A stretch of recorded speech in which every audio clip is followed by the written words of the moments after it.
ಅದು ಮೊಳಕೆ ಬರ್ತದ ಇಲ್ವಾ ಅನ್ನುವಂಥದ್ದನ್ನು ನಮ್ಮ ಕೈಯಲ್ಲಿ ಇರುವುದಿಲ್ಲ.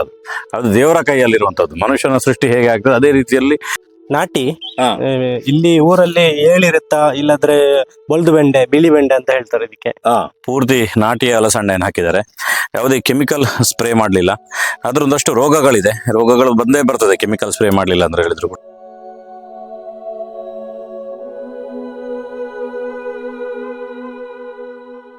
ಸಂಪೂರ್ಣ ಸಹಜ ಕೃಷಿ ಯೂಟ್ಯೂಬ್ ಚಾನಲ್ನ ಎಲ್ಲ ವೀಕ್ಷಕರಿಗೂ ನಮಸ್ಕಾರ. ಶಿವಪ್ರಸಾದ್ ಮಲೆಬೆಟ್ಟು. ಕೈತೋಟದ ಬಗ್ಗೆ ತುಂಬ ಎಪಿಸೋಡ್ಗಳನ್ನು ನಿಮಗೆ ತೋರಿಸಿದ್ದೇನೆ. ನನ್ನ ಮೊದಲ ಕೈತೋಟದ ವಿಡಿಯೋ ಪಾರ್ಟ್ 1 ಅಂತೇಳಿ ಅದು ಅಲಸಂಡೆ ಬಗ್ಗೆ, ಟೊಕೀಟಾ ಅನ್ನುವಂಥ ಕಂಪನಿಯ ಒಂದು ಮೀಟರ್ ಅಲಸಂಡೆ ಬಗ್ಗೆ ಒಂದು ವಿಡಿಯೋನ ಮಾಡಿದ್ದೆ. ತುಂಬ ಜನರು ಅದಕ್ಕೆ ರೆಸ್ಪಾನ್ಸ್ ಮಾಡಿದ್ರು. ಎಷ್ಟೋ ಜನರಿಗೆ ಹೈಬ್ರಿಡ್ ತಿನ್ನಲಿಕ್ಕೆ ಇಷ್ಟ ಆಗೋದಿಲ್ಲ. ಅಂಥವ್ರಿಗೂ ಲೋಕಲ್ ನಾಟಿಯ ತುಂಬ ವೆರೈಟಿಗಳು ನಮ್ಮ ಕಡೆ ಸಿಗ್ತದೆ. ನಾನಿವತ್ತು ಒಂದು ಅಲಸಂಡೆ ಬಳ್ಳಿಯ ಪಕ್ಕದಲ್ಲಿದ್ದೇನೆ. ಇದು ನಾಟಿಯ ವೆರೈಟಿಯ ಒಂದು ಅಲಸಂಡೆ. ಇದು ನೋಡಿ, ಇದು ನೀವಿಲ್ಲಿ ಕಾಣ್ಬೋದು. ನೋಡಿ, ಇಷ್ಟೇ ಉದ್ದ ಇರುವಂಥದ್ದು. ಬೀಜ ತುಂಬ ಇದೆ, ಅದರೊಟ್ಟಿಗೆ ಒಳ್ಳೆ ಪರಿಮಳ ಮತ್ತು ಸಾಂಬಾರಿಗೆ ತುಂಬ ಚೆನ್ನಾಗಾಗುತ್ತೆ. ಬಾಲಣ್ಣ ಅವರ ತೋಟದಲ್ಲಿದ್ದೇನೆ. ಪೂರ್ತಿ ನಾಟಿಯ ಅಲಸಂಡೆಯನ್ನು ಹಾಕಿದ್ದಾರೆ. ಯಾವುದೇ ಕೆಮಿಕಲ್ ಸ್ಪ್ರೇ ಮಾಡಲಿಲ್ಲ. ಅದರೊಂದಷ್ಟು ರೋಗಗಳಿದೆ, ರೋಗಗಳು ಬಂದೇ ಬರ್ತದೆ ಕೆಮಿಕಲ್ ಸ್ಪ್ರೇ ಮಾಡಲಿಲ್ಲ ಅಂದ್ರೆ ಹೇಳಿದ್ರು ಕೂಡ. ಆದರೆ ಎಷ್ಟು ಸಿಗ್ತದೆ ಅಷ್ಟನ್ನು ಆರಾಮದಲ್ಲಿ ನಾವು ತಿನ್ಬೋದು. ಕೆಮಿಕಲ್ ಹಾಕಿದ ಅಲಸಂಡೆಗಳನ್ನು ನಾವು ಈ ರೀತಿ ತಿನ್ನಲಿಕ್ಕೆ ಆಗೋದಿಲ್ಲ. ಯಾಕೆ ತಿನ್ನಲಿಕ್ಕೆ ಆಗೋದಿಲ್ಲ ಅಂತ ಹೇಳಿದ್ರೆ ಅದರಲ್ಲಿ ಕೆಮಿಕಲ್ ಇರ್ತದೆ. ಈ ರೀತಿಯ ನಾಟಿಯ ವೆರೈಟಿಗಳು ಬೇರೆ ಬೇರೆ ಕಡೆಗಳಲ್ಲಿ ಸಿಗ್ತದೆ.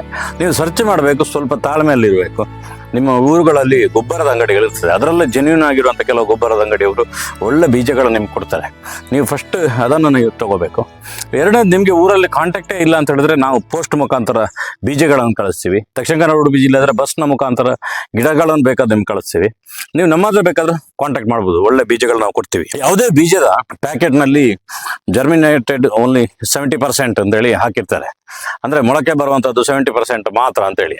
ಇದು ಯಾಕೆ ಹಾಕಿರ್ತಾರೆ ಅಂತ ಹೇಳಿದ್ರೆ, ಈ ಎಲ್ಲ ಬೀಜಗಳದ್ದು ನಾವು ಪ್ರಯತ್ನ ಮಾಡ್ತೀವಿ, ನಾವು ಇದನ್ನು ಉಳಿಸ್ತೀವಿ, ಅದನ್ನು ಸಿಸ್ಟಮೆಟಿಕ್ ಆಗಿ ಬೆಳೆಸ್ತೀವಿ, ಬೀಜವನ್ನು ಒಣಗಿಸ್ತೀವಿ, ಪ್ಯಾಕ್ ಮಾಡ್ತೀವಿ. ಕಲಿಸಿದ ಮೇಲೂ ಕೂಡ ಅದು ಮೊಳಕೆ ಬರ್ತದ ಇಲ್ವಾ ಅನ್ನುವಂಥದ್ದನ್ನು ನಮ್ಮ ಕೈಯಲ್ಲಿ ಇರುವುದಿಲ್ಲ. ಅದು ದೇವರ ಕೈಯಲ್ಲಿರುವಂಥದ್ದು. ಮನುಷ್ಯನ ಸೃಷ್ಟಿ ಹೇಗೆ ಆಗ್ತದೆ ಅದೇ ರೀತಿಯಲ್ಲಿ ಜೀವಿಗಳು, ಗಿಡಗಳು, ಮರಗಳೆಲ್ಲವೂ ಸೃಷ್ಟಿಯಾಗುವಂಥದ್ದು. ಆದ್ರಿಂದಾಗಿ ಗಿಡಗಳಾದರೆ ನಾವು ಗ್ಯಾರಂಟಿ ಹೇಳ್ಬೋದು. ಅದಕ್ಕೋಸ್ಕರ ಆ ಕಂಪನಿಯವರು, ಅಷ್ಟು ದೊಡ್ಡ ಬ್ರ್ಯಾಂಡೆಡ್ ಕಂಪನಿಯವರು ಕೂಡ ಜರ್ಮಿನೇಟೆಡ್ 70% ಅಂತ ಹೇಳಿರ್ತಾರೆ. ಹಾಗೆ ಯಾರ್ದಾದ್ರು ನಾನು ಕೊಟ್ಟಿರುವಂಥ ಬೀಜಗಳು ಮೊಳಕೆ ಬಂದಿಲ್ಲ ಅಂತ ಹೇಳಿದ್ರೆ ಮುಕ್ತವಾಗಿ ನನಗೆ ಕಾಂಟ್ಯಾಕ್ಟ್ ಮಾಡಿ, ನಾನು ರಿಟರ್ನ್ ಬೇರೆ ಬೀಜಗಳನ್ನು ಉಚಿತವಾಗಿ ರಿಪ್ಲೇಸ್ಮೆಂಟ್ ಆಗಿ ನಿಮಗೆ ಕೊಡ್ತೇನೆ. ನಾನಿವತ್ತು ಬಾಲಣ್ಣನ ಮನೆ ಪಕ್ಕದಲ್ಲಿರುವಂಥ ಒಂದು ಕೈತೋಟಕ್ಕೆ ಬಂದಿದ್ದೇನೆ. ಆ ಕೈತೋಟದ ಬಗ್ಗೆ ನಿಮಗೆ ಪೂರ್ತಿ ವಿವರಣೆ ಕೊಡ್ತೇನೆ. ವಿಡಿಯೋನ ಸ್ಕಿಪ್ ಮಾಡಿದ್ರೆ ಕೊನೆ ತನಕ ನೋಡಿ. ಈ ಜಾಗವನ್ನು ಕಳೆದ 4-5 ವಿಡಿಯೋಗಳಲ್ಲಿ ನೀವು ನೋಡಿದ್ದೀರಿ. ಬಾಲಣ್ಣನ ತೋಟ, ಅವರು ಕೃಷಿ ಮಾಡೋದಕ್ಕೋಸ್ಕರನೇ, ತೋಟಕ್ಕೋಸ್ಕರನೇ ಇಷ್ಟು ಜಾಗವನ್ನು ಇಟ್ಟಿದ್ರಿ. ಎಷ್ಟು ಜಾಗ ಇಟ್ಟಿದ್ರೆ ಬಾಲನಲ್ಲಿ? ತರಕಾರಿ ಮಾಡ್ಲಿಕ್ಕೆ ಒಂದು 40 ಸೆನ್ಸ್. 40 ಸೆನ್ಸ್. ಇಲ್ಲಿ ಅಡಿಕೆ ಏನು ಮಾಡೋದಿಲ್ಲ? ಇಲ್ಲ. ಬಾಳೆ, ತರಕಾರಿ. ಹೌದು, ಮನೆಗೆ ಬೇಕಾದ ತರಕಾರಿ ಮನೆಯಲ್ಲೇ ಉಪಯೋಗ ಮಾಡ್ತೇವೆ ಅಲ್ಲ? ಆ ರೀತಿ ಆಗ್ತದೆ. ಈಗ ಇದು ಹಾಕ್ತಿರುವಂತದ್ದು ಬೆಂಡೆ. ಇದು ಯಾವ ವೆರೈಟಿ ಬೆಂಡೆ? ನಾಟಿ ಇಲ್ಲಿ ಊರಲ್ಲಿ ಏಳಿರುತ್ತಾ ಇಲ್ಲಾದ್ರೆ ಬೊಳ್ದು ಬೆಂಡೆ ಬಿಳಿ ಬೆಂಡೆ ಅಂತ ಹೇಳ್ತಾರೆ ಇದಕ್ಕೆ. ನೋಡಿ, ದಪ್ಪಾಗಿದೆ, ಅಷ್ಟಭುಜ ಆಗಿದೆ ಈ ಬೆಂಡೆ. ಎಷ್ಟು ಬೆಂಡೆ ಗಿಡಗಳನ್ನು ಹಾಕಿದಿರಿ?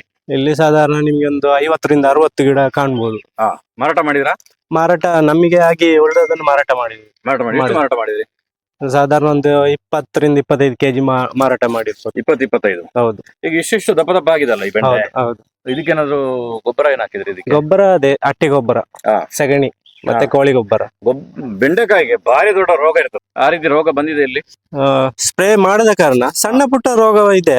ಅಂದ್ರೆ ಈ ಎಲೆಯನ್ನು ಕೀಟಗಳು ಬಂದು ತಿನ್ನುವಂತದ್ದು, ಮತ್ತೆ ಇಲ್ಲೇ ಮೊಟ್ಟೆ ಇಟ್ಟು ವಂಶ ಮಾಡುವಂತದ್ದು. ನೋಡಿ ಇಲ್ಲೇ ಒಂದು ಕೀಟ ಇದೆ. ಈಗ ಇದೇ ಒಂದು ದೊಡ್ಡ ವಿಷಯ ಅಲ್ಲ ನಿಮ್ಗೆ. ಅದರ ಪಾಡಿಗೆ ಎಲೆ ಒಂದು ತಿಂದು ಹೋಗ್ತದೆ.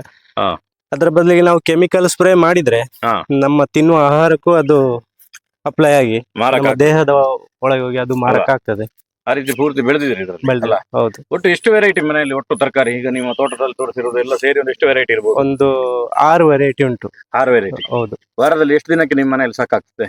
ನಮಗೆ ಜಾಸ್ತಿ ಆಗ್ತದೆ. ಮತ್ತೆ ನೀವು ಹೊರಗಡೆಯಿಂದ ನಾನ್ ವೆಜ್ ಎಲ್ಲ ತರಲ್ಲ? ಮೀನು, ಕೋಳಿ ತರ್ತೀರಿ?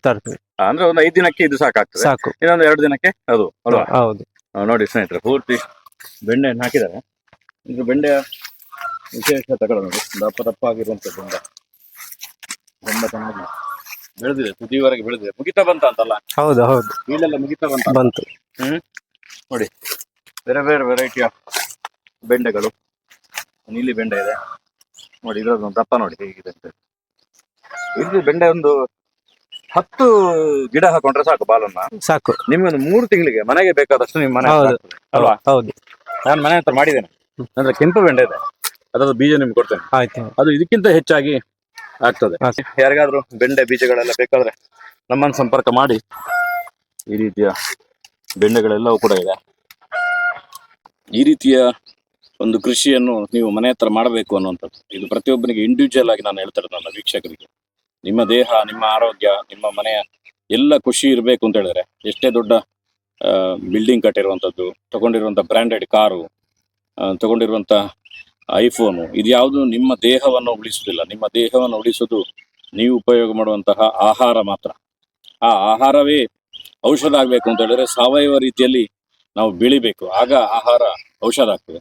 ಅದಕ್ಕೆ ವೆರೈಟೀಸ್ಗಳನ್ನು ಬೆಳಿಬೇಕು. ನಮ್ಮ ಮನೆಗೆ ಬೇಕಾಗಿರುವಂಥದ್ದು. ಯಾರಾದ್ರೂ ಒಂದು 10 ಎಕರೆ ಜಾಗ ಇದೆ ಅಂತ ಹೇಳಿದ್ರೆ ಅರ್ಧ ಎಕರೆ ನಿಮ್ಮ ಮನೆಗೆ ಇಟ್ಟುಬಿಡಿ. ಯಾರಾದ್ರೂ 2 ಎಕರೆ ಇದೆ ಅಂತ ಹೇಳಿದ್ರೆ ಒಂದು 10 ಸೆನ್ಸ್ ಜಾಗ ನಿಮ್ಮ ಮನೆಗೆ ಇಟ್ಟುಬಿಡಿ. ನಮ್ಮ ಚಾನಲ್ ನೋಡಿ, ನಿಮ್ಗೆ ಒಂದು ಅಂದಾಜು ಆಗ್ತದೆ ಪೂರ್ತಿ. ಮತ್ತೆ ಯಾರಾದ್ರು ಸಿಗ್ತಾರೆ ನಿಮ್ಮ ಊರಲ್ಲಿ ಈ ರೀತಿ ಮಾಡುವವರು. ಇದಕ್ಕೆ ಎಂತ PhD ಆಗಬೇಕಾಗಿಲ್ಲ. ಬೀಜವಂತಂದು ಹಾಕಿ ನಾವೇನು ಹೇಳ್ತೇವೆ ಅದನ್ನು ಅದಕ್ಕೆ ಬುಡಕ್ಕೆ ಹಾಕಿ ತುಂಬ ಚೆನ್ನಾಗಿ ಕೃಷಿ ಆಗ್ತದೆ. ನಿಮಗೆ ಸಮೃದ್ಧವಾಗಿರುವಂಥ ಸಾವಯವ ತರಕಾರಿಗಳು ಎಲ್ಲವೂ ಕೂಡ ನಿಮಗೆ ಸಿಗ್ತದೆ.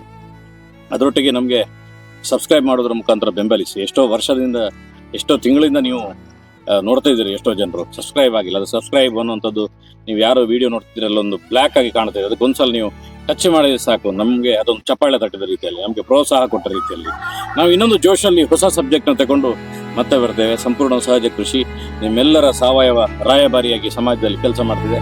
ಮತ್ತೊಂದು ಬಾರಿ ನಿಮಗೆಲ್ಲರೂ ಕೂಡ ಧನ್ಯವಾದ.